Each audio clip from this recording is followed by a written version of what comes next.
Hey everyone, welcome to Let's Paint Live here on Monday night. We do this every Monday and I hope lots of people are joining us tonight. So what we do is we teach you to paint a painting in about an hour.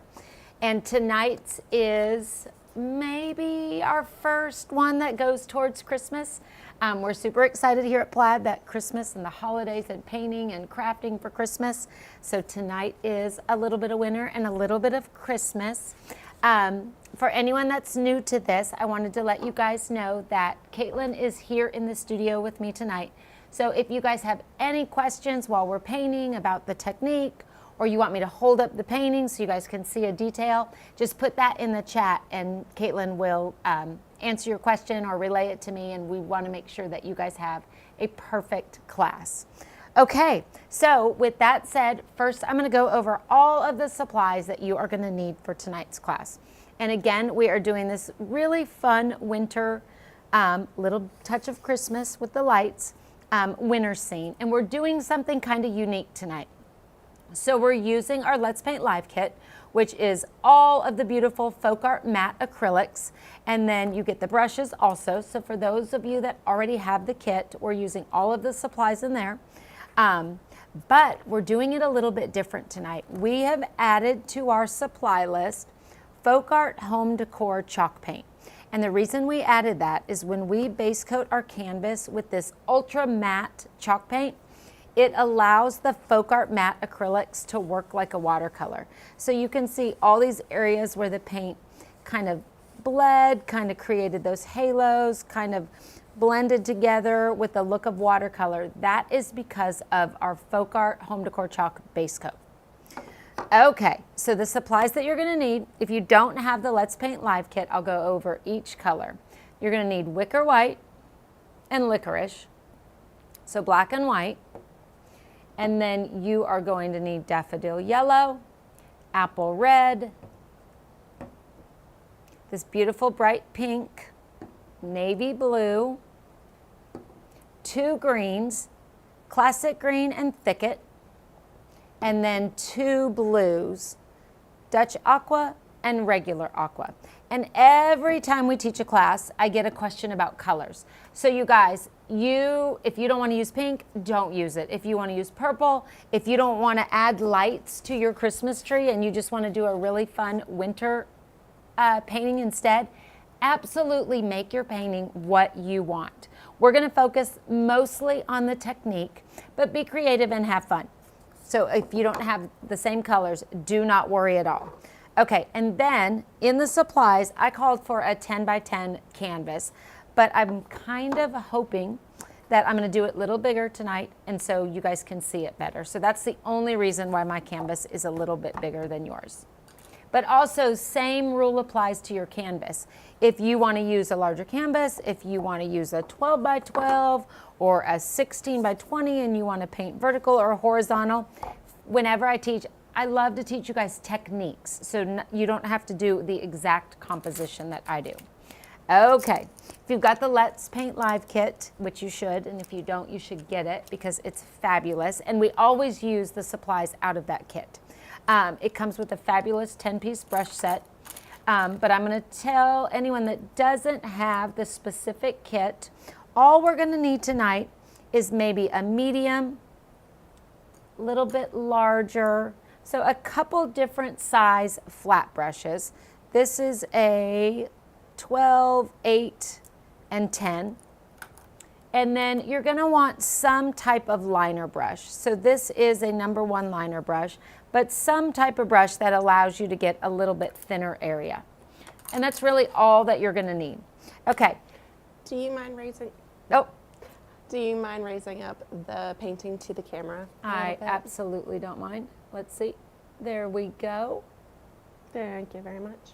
Okay. Okay, guys. So water and your palette, whether you use palette paper like I do or a plate, anything is perfect. And then we always cheat a little bit because we want you to have a beautiful painting by the end of the 1 hour. So we've got a blow dryer, and that's just to accelerate the dry time. So that is all of the supplies that you guys are going to need tonight. All right, any questions, Caitlin, before we dive in and get started? Nope. Alrighty, so the first step, everyone, is we are going to simply base coat our canvas. And we're not base coating it, obviously, for the color because it's already white, but we are base coating it with the Folk Art Home Decor chalk paint because it's ultra, ultra matte, and it allows our paint to then work as a watercolor. Your base coat doesn't have to be perfect. You just want it to be pretty good, consistent coverage, but don't worry about it being absolutely perfect. Just a nice, even coat so that we can do all the fun stuff that people do with watercolor.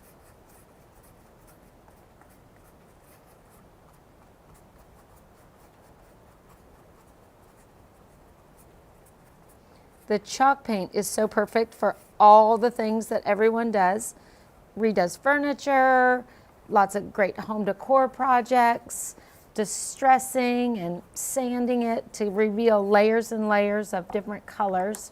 But it's really great also to get this matte finish, ultra matte, that allows you to use folk art a little bit different than the traditional way of acrylic painting.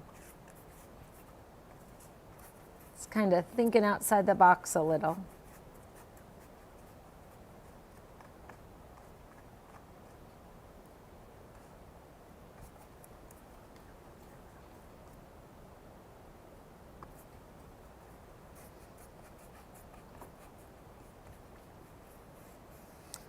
Okay, I think I've got a good base coat on there. I've got to hold it to see the sheen to know if I do. So the Folk Art Home Decor chalk paint already dries really, really, really fast. That's one of the great things about using an acrylic as opposed to an oil is the dry time is so fast. So it allows you to do a lot of fun techniques, whether you're traditional painting or doing what we're doing tonight. But we still need it to be completely dry. So once you've got your base coat on there, hit it with the blow dryer so it's totally dry so that we can learn all of our techniques. Do we have any questions, Caitlin, before I start? Nope. Okay, then I'm going to blow dry my canvas.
All right, perfect, base coated and totally dry.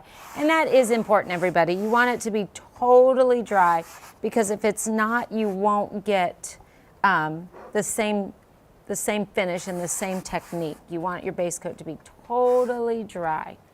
Okay, so we're not gonna apply a pattern. That's one of the fun things about kind of an abstract watercolor painting. But what we're gonna do is we're gonna kind of find the key areas. So the main area is the line where your sky meets your ground. So kind of figure out where you want that. Mine, you can see, is not is a little over half, maybe 3/4 of the way up the canvas. So kind of figure out that. Don't worry about any placement for these little trees off in the distance, but figure out whether you want one big tree in the center or you want to do exactly what I did, but just kind of eyeball that you're going to have a big tree over here on the left and one tree right there. We're just thinking of the composition. Okay, so the first thing we're going to do, I'm using a medium flat brush, so a number 10 or a 12, whatever you're most comfortable with. And weirdly, we are going to apply our pattern with water. So I'm just wetting that brush. And first thing I'm going to do is I'm going to find the spot where I want the ground to meet the sky.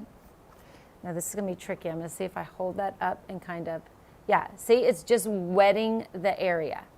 So draw that line and then add some water, not in a stripe, not on the entire bottom, but almost like you're polishing water from there to there.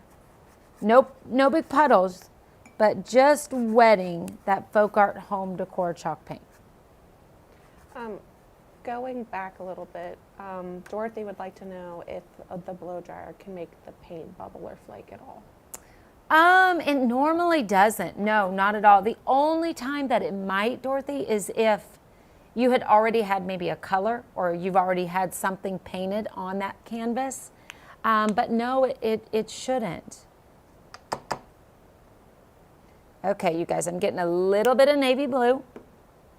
And I'm getting a little bit of Dutch aqua. And with the technique that we're using tonight, you guys need the tiniest amount of paint and the tiniest little bit of aqua. But mostly we're going to be using navy blue. Okay, let me see if the light can pick that up.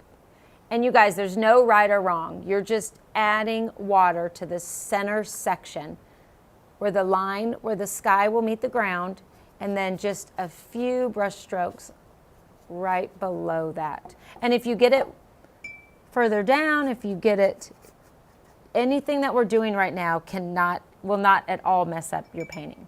Okay, dipping into the water and adding a lot of water to the edge of that navy blue. Mostly water, really thin consistency, just like water. And then what I'm going to do with the navy is I am just going to run that. Oh, that's the magic of watercolor. Let me hold it up. See how when it touches, let's see if I can do this. I probably can't. When it touches the canvas, it just kind of has a mind of its own and it starts to bleed and blend. That is what is so unique and so fun about any watercolor technique. Oh, I'm going to hold that up again. It's doing exactly.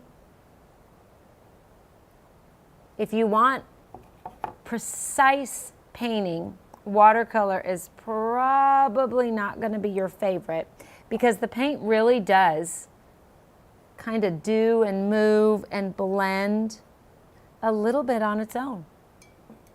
When you switch colors, go into the water. I'm going to add water to my Dutch aqua, and I'm going to just float a little of that in the wet areas on my canvas. And you can see it just blends with the water and blends with the navy. I don't want to have full coverage because I want a little bit of that white canvas to show. I'm going to clean my brush again, and I'm going to go down here and wet the bottom of my canvas again. Kind of just creating maybe the base or the foreground of your composition. So I'm going to kind of envision that rolling hill, and I'm going to wet everything below it. Not big puddles, but just a damp canvas. And then I'm going to go in there with that navy blue mixed with water and do the same exact thing. I'm going to start on the top of the hill. I'm going to add water to the aqua. I love the aqua and the navy blue together. In fact, I'm going to put a little bit of the aqua up there. And just keep adding water. You want very little paint But you can see the Folk Art Matte acrylic, like that's almost all water. But the vibrant color is still there. That's one of the greatest things about the Folk Art acrylics, is the pigments. Even when we're adding this much water, you still get those really rich colors. And you guys, if you want just the aqua, because you love that, or you want none of the aqua and you just like kind of the simple elements of the navy blue, however you want to blend your colors, go ahead and do that. You do not have to have your painting look exactly like mine. My favorite is actually this Dutch aqua. So I'm going to go in there and add some more of that. I love snow so much. And if there's a spot where you want the paint to kind of bleed and create that soft application, just wet your canvas first and then float on the color and just let it kind of move around. I always say less is more. I add a little bit of paint and then I'm like, oh, I'm going to add some more navy up there. It's easy to add, but once you add, it's impossible to take it away. So I always say add less. I'm going to add a little bit of that navy, but don't worry about the dark shadows or the dark areas because we will continue to layer. You're just kind of building a little hill in the front, a little bit of open space, and then where your sky meets the ground. Okay, this is my sky. I'm going to get that wet with just plain water. I'm not going to touch with water that line because what will happen is that will bleed together. So I'm going to leave a little space. Let's see if I can see. I'm going to leave a little space above the line where my sky and my ground meet because I don't want that all to blend together. I like that harsh line. But then I'm going to go in and I'm going to just wash on some of the Dutch aqua, and that will represent the sky.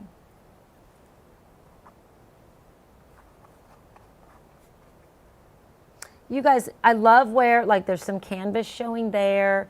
You get a hard edge where I didn't have any moisture there. That is what you want with watercolor. That is not a mistake. That is just the paint kind of doing its own thing and creating that really beautiful soft background.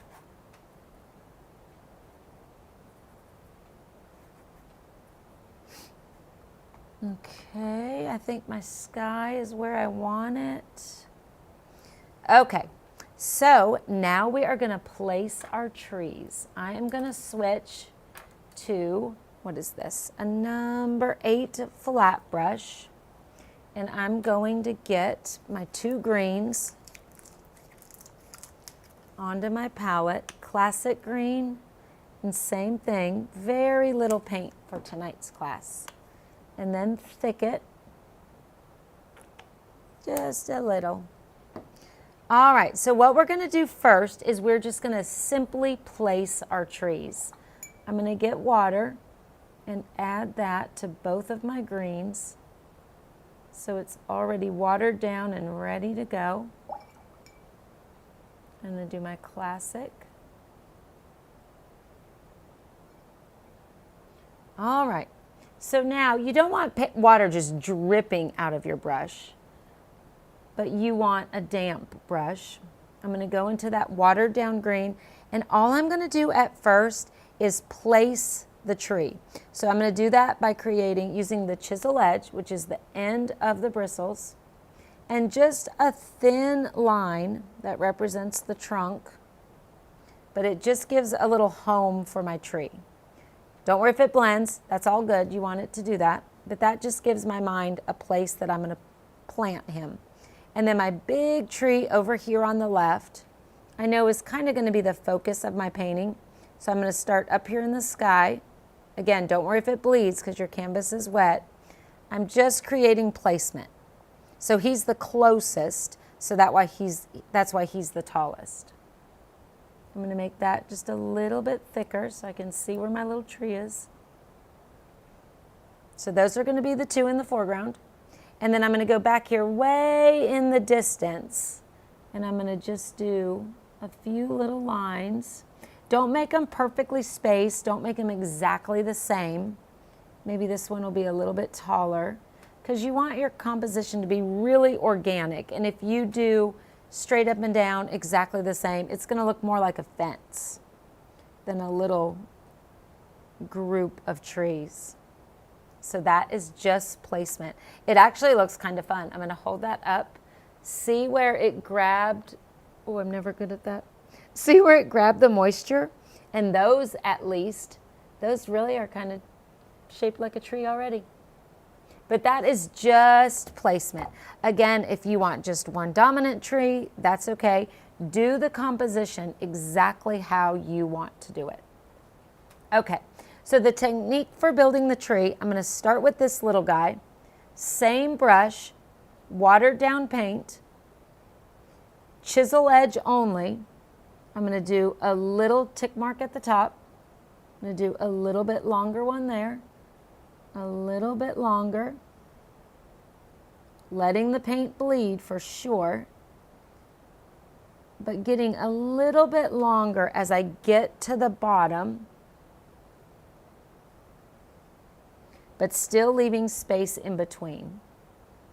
And then I'm going to go into the paint again, a little less water to get a darker value. And I'm just going to repeat that.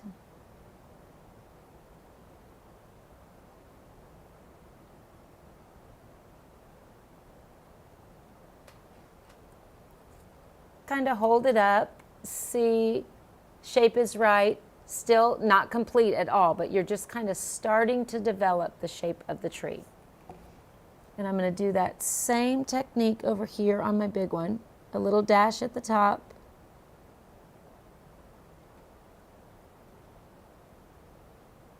And just getting a little bit wider as we go. But enjoy the way the paint is reacting to the wet areas of your canvas, the dry areas of your canvas. Don't worry about the paint bleeding just yet, because that, again, is part of the technique for tonight's class. I'm going to hold that up. We're just starting. I have the hardest time, Caitlin, getting it in the screen. We're just placing color for now.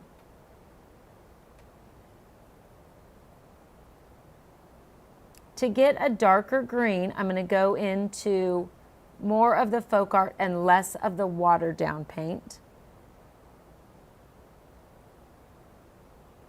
I'm just going to be smaller strokes, still using the chisel edge on the top. If you want to go in there and draw the base of your tree, do that again for placement. But you're just going to almost scribble. So I'll scribble back and forth. You want to scribble a second layer of green as we start to build our little tree.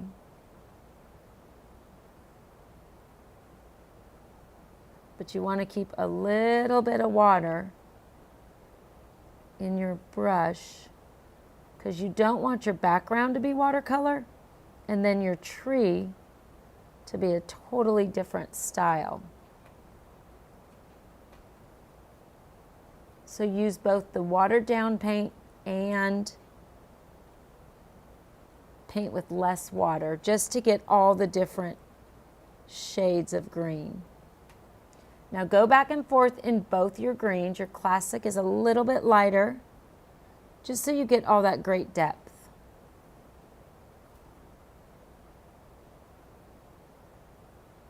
I'm going to be risky. I'm going to add a little bit of water down here because I like the way the greens bleed into the blues. I'm going to do the same thing right here. I'm going to add a little bit of water. Wherever you want your paint to kind of bleed and blend more, make sure that part of your canvas is wet. Not flooded with big puddles, but just wet so that your paint can move. I'm going to redraw that stem. And then I'm just sketching. Don't want to do stripes, same length, same spacing. I just want to sketch color, always staying a little bit towards the center of the tree. Oh, that's way too much, but that's okay. Always lots of water. Like each sketch is I'm starting on the trunk and then just kind of sketching or bleeding the paint out a little bit. I'm going to add some of that dark thicket down here.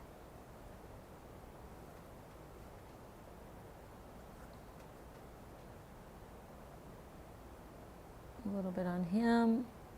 I think I like the composition of these two trees. Okay, same thing. I'm not even going to switch brushes. I'm going to do a little tick mark at the top and the same thing, a little bit longer as we go down. But remember, these are way out there on the hill.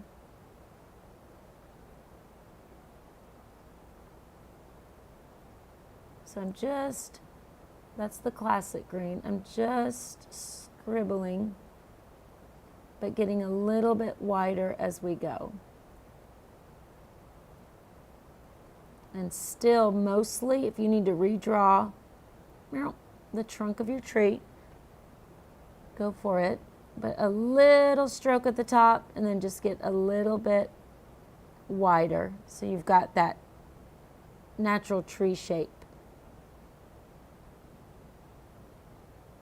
I always feel so funny when I'm painting these because when I'm painting the details, Caitlin, I talk slower and now I know why Bob Ross did it. Aww. Although he did it because he's so talented, I did it because I struggled to talk and paint at the same time. No, that's how I am. Like whenever I'm trying to read the comments. It's like, look, I'm painting, so I have to be quiet. He did it because he was such a calm, wonderful painter. But I do it because I can't quite master the two skills. Multitasking. Talking and painting. Yeah. I know, I always laugh in my head that people think I'm trying to act like him. I promise I'm not.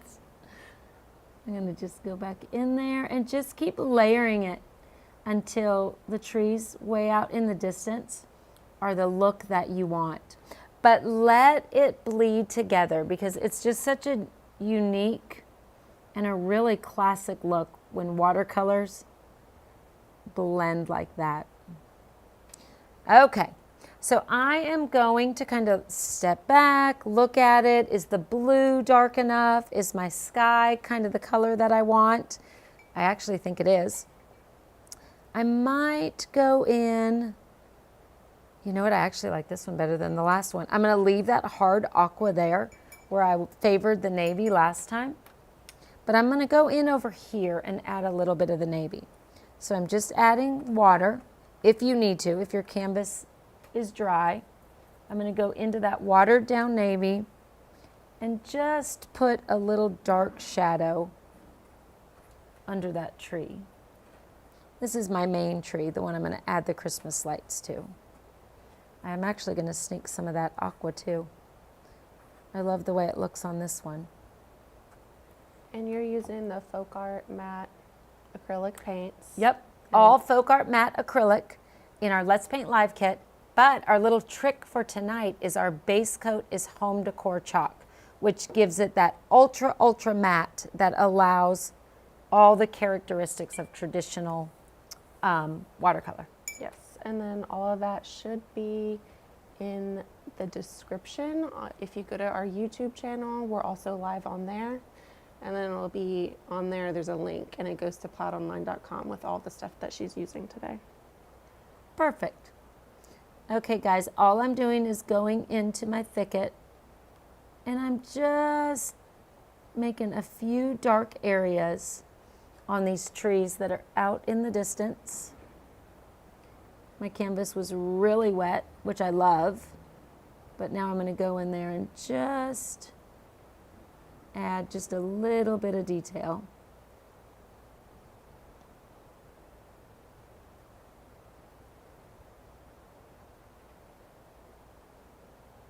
kind of love it like this, without adding the Christmas lights. But I have to say, this is way early for me, everyone. I've never done it this early, but my house is decorated. Ooh. I know, crazy, right? Okay, so I think I've got exactly what I want for my trees. The green, the way the blues coming together, the way it's blending and shading is exactly as I like it. Actually, I lied. I'm going to add a little bit of water to that stem. With it being watercolor and everything is loose, I didn't like how straight and perfect that stem was. Okay, let's see. Always be careful when you're moving a watercolor, because as long as there's moisture on your canvas, you will get the paint kind of interacting, and you don't want to create anything that runs. Okay, so the last step in this, and again, leave it like this if you love it, is I'm going to go in over here and add just a really soft strand of Christmas lights. So I'm using my number 1 liner. I'm going to get a little bit of that licorice. Maybe. There we go. And this is where all of the colors on my canvas. I'm going to get the tiniest little drip of the bright pink. You guys, barely any paint for tonight's class. A little bit of the yellow. Just a little drip, a little bit of the red.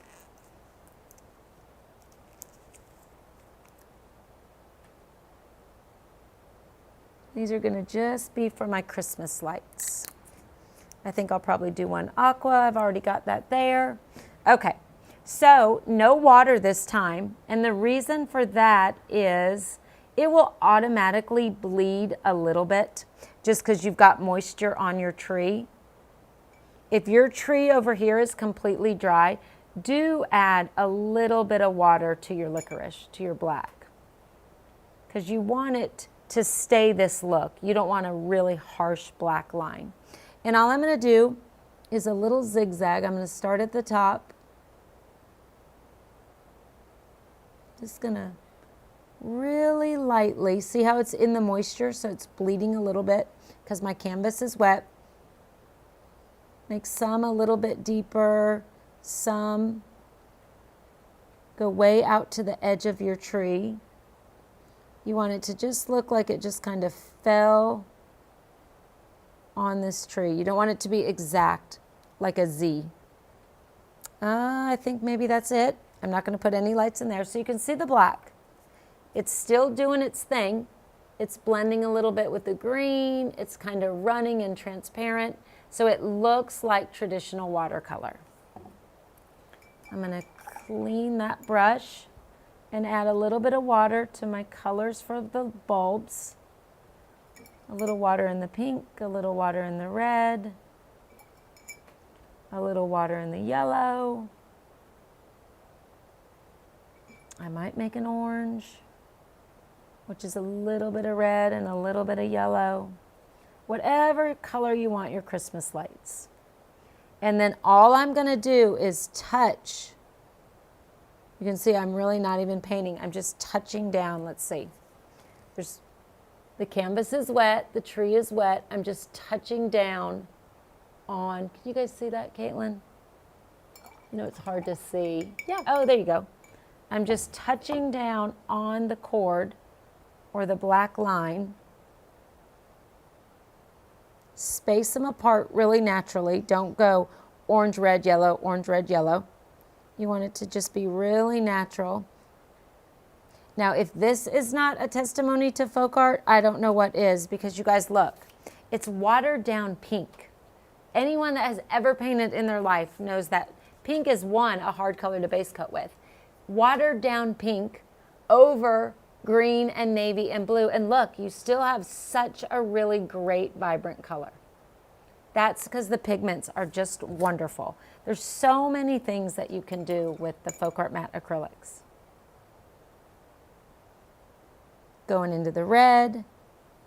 I'm really just dotting that on the light strand. I think yellow next. Oh, I added red. So I got to remake some yellow. mostly water.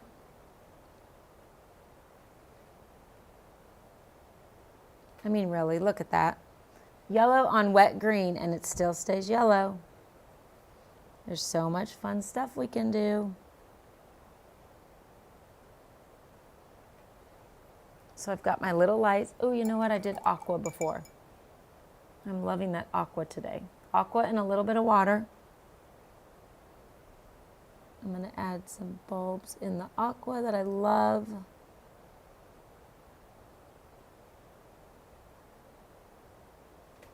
I wish I had a tree on a hill of snow with lights on it.